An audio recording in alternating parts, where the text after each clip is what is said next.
الحمد لله رب العالمين والعاقبة للمتقين والصلاة والسلام على أجمل الأنبياء والمرسلين أما بعد فأعوذ بالله من الشيطان الرجيم إن الله وملائكته يصلون على النبي يا أيها الذين آمنوا صلوا عليه وسلموا تسليما اللهم صل على سيدنا ومولانا محمد وعلى آل سيدنا ومولانا محمد وبارك وسلم وصل عليه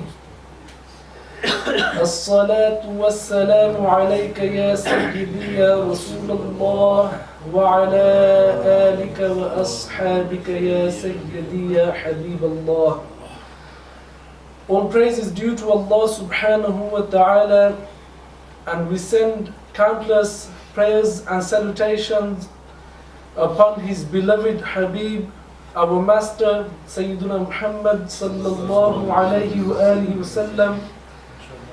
And we thank Allah subhanahu wa ta'ala for allowing us to gather in this annual celebration of Mawlidun Nabi al-Sharif, of loving and revering the Prophet sallallahu alayhi wa alihi wa sallam.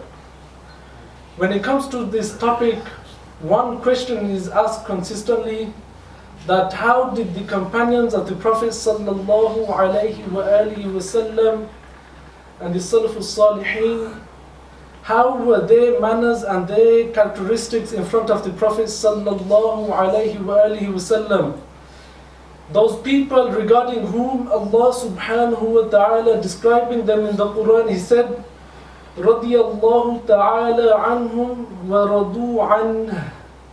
That they are those people, the companions of the Prophet sallallahu alayhi wa alihi wa sallam, Allah subhanahu wa ta'ala is pleased with them and they are pleased with Allah subhanahu wa ta'ala. Now, the companion, inshallah, will share with you a few incidences which highlight to us the character and the mannerisms the companion held towards the Prophet sallallahu alayhi wa sallam. It comes in a narration that the companion Hudhayfa ibn Yaman, he was in the city of Kufa in Iraq, and a young tabi'i, he approached this companion and he asked him, رأيتم رسول الله صلى الله عليه وآله وسلم وصحبتموه. Did you see the messenger of Allah subhanahu wa ta'ala, and did you have the honor of being in his blessed company? And Sayyidina Hudhayfa replied, Na'am ya ibn akhi, yes my son, I did see the Prophet sallallahu alayhi wa sallam, and I had that blessed honor of being in his company. Then this young man, he asked Sayyidina Hudhayfa, كيف كنتم تصنعون? How did you relate yourself to the Prophet sallallahu alayhi wa alihi wa sallam?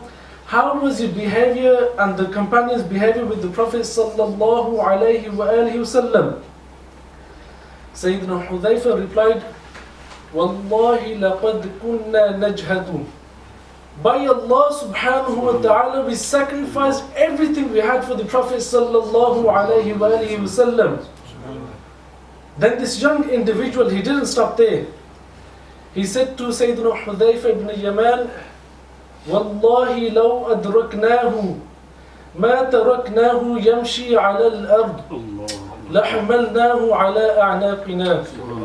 That if we had the honor of being in the blessed time of the Prophet sallallahu alayhi wa alihi wa sallam, we would not allow the Prophet sallallahu alayhi wa alihi wa sallam to walk on the earth, on the world.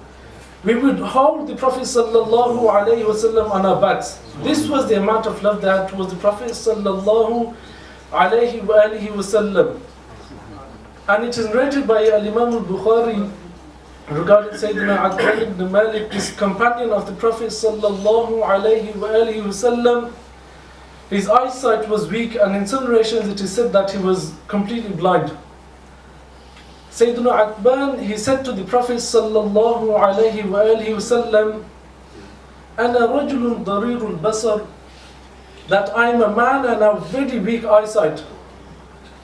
Come to my house and pray in my house. فَصَلِّ يَا رَسُولَ اللَّهِ صَلَّى اللَّهُ عَلَيْهِ وَآلِهِ وَسَلَّمْ فِي بَيْتِي مَكَانًا أَتَّخِذُهُ مُصَلًّى. Come and pray in my house, so that in my house I can start praying as well. Sayyidina Hudayfa did not stop, Sayyidina Atban didn't pray in his house until the Prophet sallallahu alaihi wasallam came and prayed in his house. Then the Prophet sallallahu alaihi wasallam came and said, Aina tuhibbu an usalli, where do you want me to pray? And the Prophet sallallahu alaihi wasallam prayed in this blessed place, and then Sayyidina Atban made this into his musalla. The final hadith I would like to share with you is a thulasi hadith by of Imam al-Bukhari radiyallahu ta'ala anhu. He says, حدثنا المكي ibn Ibrahim, that my teacher Makki ibn Ibrahim, he told me that حدثنا Yazid ibn Abi Ubaid.